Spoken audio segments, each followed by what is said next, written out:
নমস্কার, আমি সুশোভন আর আপনারা দেখছেন অদ্ভুত অথচ বাস্তব। আজ আমরা এমন একটা বিষয় নিয়ে আলোচনা করব যা খুবই সংক্ষিপ্ত, কিন্তু এর পেছনের গল্পটা বিশাল।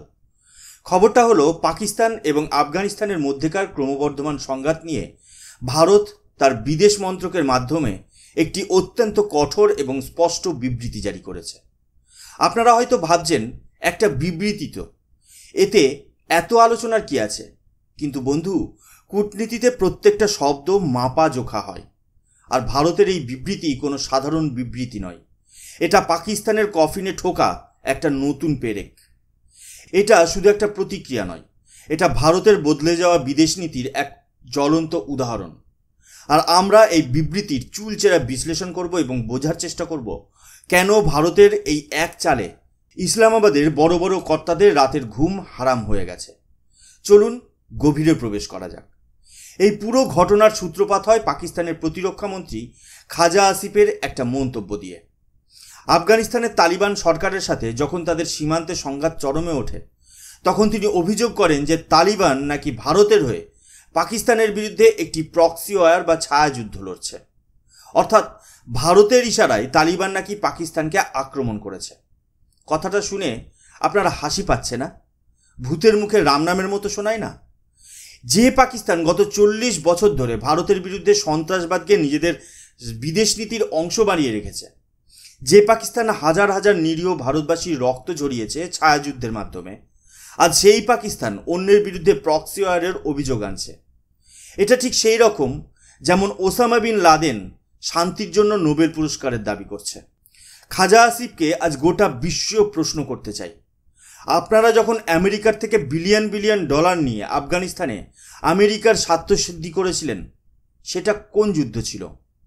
যখন আপনারা ভারতের বুকে মুম্বাই হামলা, পাঠানকোট হামলা, উরি হামলা এবং সম্প্রতি পেহেলগাঁওয়ে হামলা চালিয়েছিলেন, সেটা কি আপনাদের চোখে সৎ যুদ্ধ ছিল? আসলে সমস্যাটা হলো, যখন নিজের তৈরি করা সাপ নিজের দিকেই ফনা তোলে, তখন যন্ত্রণাটা বড্ড বেশি হয়। পাকিস্তান এতদিন ধরে যে আগুন নিয়ে খেলা করছিল, সেই আগুনের আঁচ এখন তাদের নিজেদের ঘরেই লেগেছে। আর এই যন্ত্রণার থেকেই তারা এখন ভারতের উপর দোষ চাপানোর মরিয়া চেষ্টা করছে। পাকিস্তানের এই ভিত্তিহীন অভিযোগের জবাবে ভারতের বিদেশ মন্ত্রক যে বিবৃতি দিয়েছে তা এক কথায় অনবদ্য। কোনো রকম রাগঢাক না করে 3টি পয়েন্টে পাকিস্তানকে তার আসল চেহারাটা আয়নার মতো দেখিয়ে দেওয়া হয়েছে। আসুন আমরা এক এক করে এই 3টি পয়েন্ট বিশ্লেষণ করি। প্রথম পয়েন্ট, ভারত বলেছে পাকিস্তান সন্ত্রাসবাদী সংগঠনকে আশ্রয় দেয় এবং সন্ত্রাসবাদী কার্যকলাপে মদত দেয়। এটা কোনো নতুন কথা নয়, এটা ধ্রুব সত্য। কিন্তু ভারতের বিদেশ মন্ত্রকের মুখ থেকে এই কথাটা এই নির্দিষ্ট সময়ে দাঁড়িয়ে বলার এক বিরাট তাৎপর্য আছে।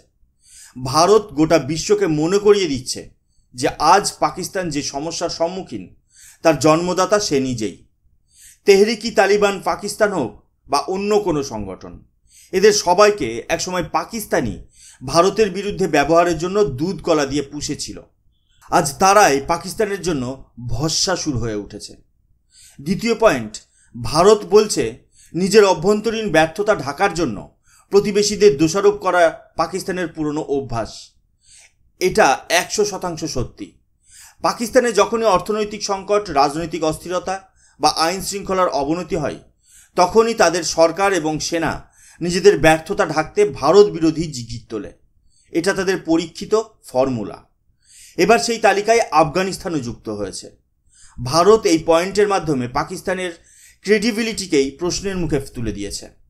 তৃতীয় এবং সবচেয়ে গুরুত্বপূর্ণ পয়েন্ট, ভারত বলেছে আফগানিস্তান তার নিজের ভূখণ্ডের সার্বভৌমত্ব প্রয়োগ করায় পাকিস্তান ক্ষুব্ধ, এবং এর সাথেই ভারত যোগ করেছে ভারত আফগানিস্তানের সার্বভৌমত্ব বা সভারেন্টি, ভৌগোলিক অখণ্ডতা বা টেরিটোরিয়াল ইন্টিগ্রিটি এবং স্বাধীনতার প্রতি সম্পূর্ণরূপে প্রতিশ্রুতিবদ্ধ।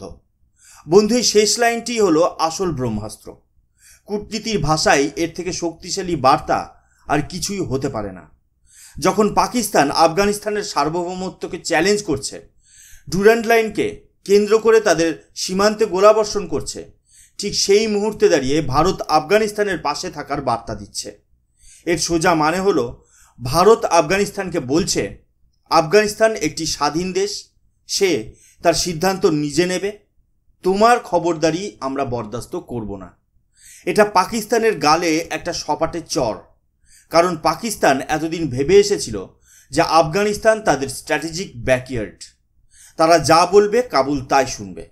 কিন্তু আজ ভারত সেই ধারণাকে ভেঙে চুরমার করে দিল। এখন প্রশ্ন হলো, ভারত হঠাৎ করে এত কঠোর অবস্থান কেন নিল? এর উত্তর লুকিয়ে আছে এক বৃহত্তর জিওপলিটিক্যাল খেলার মধ্যে, যা এই অঞ্চলে খেলা হচ্ছে। ঘটনা হলো, আমেরিকা আফগানিস্তান থেকে সেনা প্রত্যাহার করলেও তারা এই অঞ্চল থেকে নিজেদের প্রভাব পুরোপুরি সরাতে চায় না। আমেরিকার লক্ষ্য হলো বাগরাম এয়ারবেসের মতো কোনো স্ট্র্যাটেজিক জায়গায় আবার ফিরে আসা, যেখান থেকে তারা চীন এবং রাশিয়ার উপর নজরদারি চালাতে পারবে।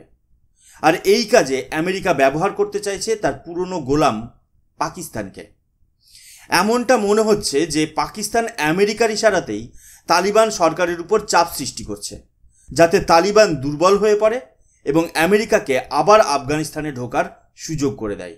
কিন্তু এখানেই আসল খেলাটা শুরু হয়, কারণ চীন, রাশিয়া এবং ভারত এই তিনটি দেশই এক বিষয়ে একমত, আর তা হলো কোনোভাবেই আমেরিকাকে আবার আফগানিস্তানে ফিরতে দেওয়া যাবে না। আমেরিকার উপস্থিতি এই তিন দেশের জাতীয় সুরক্ষার জন্য একটি বড় বিপদ। তাহলে উপায় কি? উপায় হলো শত্রুর শত্রু আমার বন্ধু নীতি।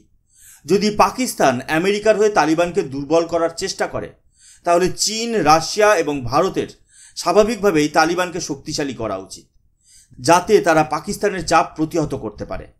বিভিন্ন আন্তর্জাতিক সংবাদ মাধ্যম এবং ইন্টেলিজেন্স সূত্রে খবর আসছে যে চীন এবং রাশিয়া ইতিমধ্যেই তালিবানকে পরোক্ষভাবে সাহায্য করতে শুরু করেছে।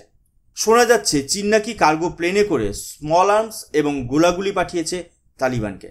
রাশিয়াও তার পুরনো অভিজ্ঞতা কাজে লাগিয়ে তালিবানকে সাহায্য করছে। এখন প্রশ্ন হলো, ভারত কি করছে? ভারত কি শুধু মৌখিক বা কূটনৈতিক সমর্থন জানাচ্ছে? দেখুন, এই বিষয়গুলো কখনো সরকারিভাবে স্বীকার করা হয় না, কিন্তু যদি আমরা পরিস্থিতিটা বোঝার চেষ্টা করি তাহলে একটা জিনিস স্পষ্ট, যদি চীন সাধারণ গোলাগুলি পাঠায় তাহলে ভারতের ভূমিকা হতে পারে আরও গুরুত্বপূর্ণ। ভারতের কাছে আছে প্রিসিশন উইপেন এবং উন্নত প্রযুক্তির সরঞ্জাম।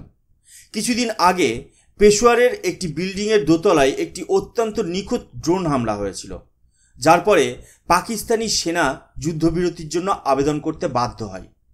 আপনার কি সত্যি মনে হয় যে এই ধরনের প্রিসিশন স্ট্রাইক করার ক্ষমতা তালিবানের আছে? একটা নির্দিষ্ট বিল্ডিংয়ের একটা নির্দিষ্ট তলায় গিয়ে আঘাত হানা, এর জন্য যে প্রযুক্তি এবং ইন্টেলিজেন্স লাগে তা সাধারণ কোনো জঙ্গি গোষ্ঠীর কাছে থাকে না। এই হামলা কে করেছে তা হয়তো আমরা কোনোদিন সরকারিভাবে জানতে পারবো না, কিন্তু এই হামলার বার্তাটা খুব স্পষ্ট। বার্তাটা হলো, যদি পাকিস্তান বাড়াবাড়ি করে তাহলে এমন আঘাত আরও আসবে।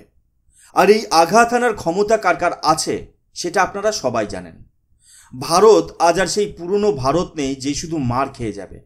আজ ভারত প্রয়োজনে অন্যের ঘরে ঢুকে মারতেও জানে। এই বার্তাটাই পাকিস্তানকে বুঝিয়ে দেওয়া হচ্ছে।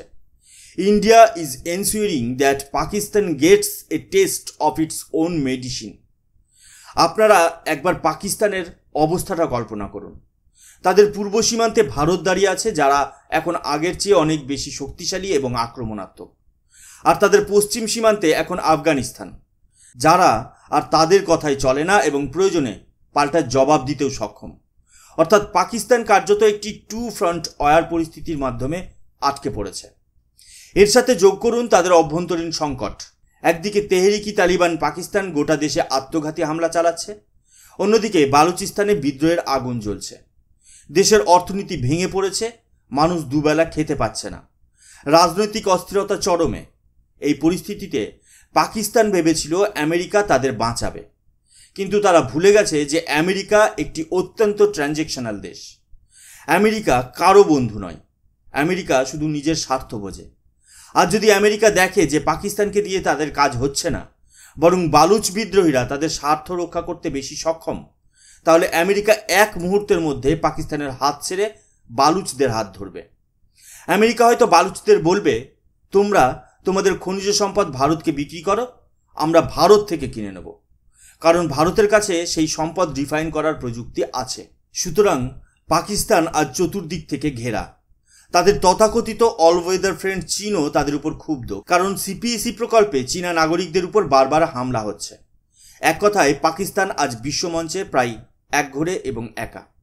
ভারতের এই সাম্প্রতিক বিবৃতি প্রমাণ করে দিল যে ভারত তার কৌশলগত সংযমের নীতি থেকে বেরিয়ে এসে এখন কৌশলগত সক্রিয়তার পথে হাঁটছে।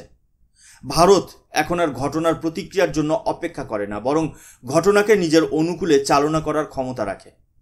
পাকিস্তানের জন্য বার্তাটা খুব স্পষ্ট, তুমি যদি একটা করো আমরা তবে 10টা করব। তোমরা যদি আমাদের বাড়ির উঠোনে আগুন লাগানোর চেষ্টা করো তাহলে আমরা তোমাদের গোটা ঘরটাই জ্বালিয়ে দেওয়ার ক্ষমতা রাখি। এই মুহূর্তে পাকিস্তান আফগানিস্তান সীমান্তে একটা অস্থায়ী সিজফায়ার বা যুদ্ধবিরতি চলছে, কিন্তু এই শান্তি কতক্ষণ টিকবে তা নিয়ে সবাই সন্দিহান। যদি আবার যুদ্ধ শুরু হয় তাহলে পাকিস্তানের জন্য পরিস্থিতি আরও ভয়ঙ্কর হবে, কারণ এবার তালিবানের পেছনে শুধু তাদের নিজেদের শক্তি নয়, বরং ভারত, চীন এবং রাশিয়ার মতো বড় শক্তিগুলোর প্রচ্ছন্ন সমর্থনও থাকবে। ভারতের এই পদক্ষেপ আসলে একটি দীর্ঘমেয়াদী পরিকল্পনার অংশ। একটি দুর্বল, অস্থিতিশীল এবং গৃহযুদ্ধে জর্জরিত পাকিস্তান ভারতের জাতীয় সুরক্ষার জন্য অত্যন্ত লাভজনক, কারণ যে দেশ নিজের ঘর সামলাতে ব্যস্ত সে আর অন্যের ঘরে উঁকি মারার সাহস বা সুযোগ পায় না। সময় বলবে এই অঞ্চলের ভূ রাজনীতির উট কোন দিকে বসবে, কিন্তু একটা কথা আজ স্পষ্ট, প্রধানমন্ত্রী নরেন্দ্র মোদীর নেতৃত্বে ভারত আজ বিশ্বমঞ্চে নিজের শর্তে নিজের খেলাটা খেলতে শিখে গেছে। আর এই খেলায় পাকিস্তানের মতো দেশগুলোর টিকে থাকা প্রায় অসম্ভব। আজকের এই আলোচনা এখানেই শেষ করছি। ভারতের এই বলিষ্ঠ পদক্ষেপ নিয়ে আপনার কি মতামত? আপনারা কি মনে করেন যে ভারত সঠিক পথে এগোচ্ছে? কমেন্ট বক্সে আপনাদের মূল্যবান মতামত অবশ্যই জানাবেন। ভিডিওটা যদি আপনাদের ভালো লেগে থাকে তাহলে অবশ্যই লাইক করুন, আপনার বন্ধু এবং পরিবারের সাথে শেয়ার করুন যাতে তারাও এই গুরুত্বপূর্ণ বিষয়টি সম্পর্কে জানতে পারে। আর আপনি যদি অদ্ভুত অথচ বাস্তব চ্যানেলে নতুন হয়ে থাকেন তাহলে অবশ্যই সাবস্ক্রাইব করে বেল আইকনটা প্রেস করে দেবেন, যাতে আমাদের আগামী ভিডিওর নোটিফিকেশন আপনার কাছে সবার আগে পৌঁছায়। আপনাদের সমর্থনই আমাদের এগিয়ে চলার একমাত্র পাথেয়। ভালো থাকবেন, সুস্থ থাকবেন। আবার দেখা হবে আগামী পর্বে নতুন কোনো রোমাঞ্চকর বিষয় নিয়ে। জয় হিন্দ, জয় ভারত।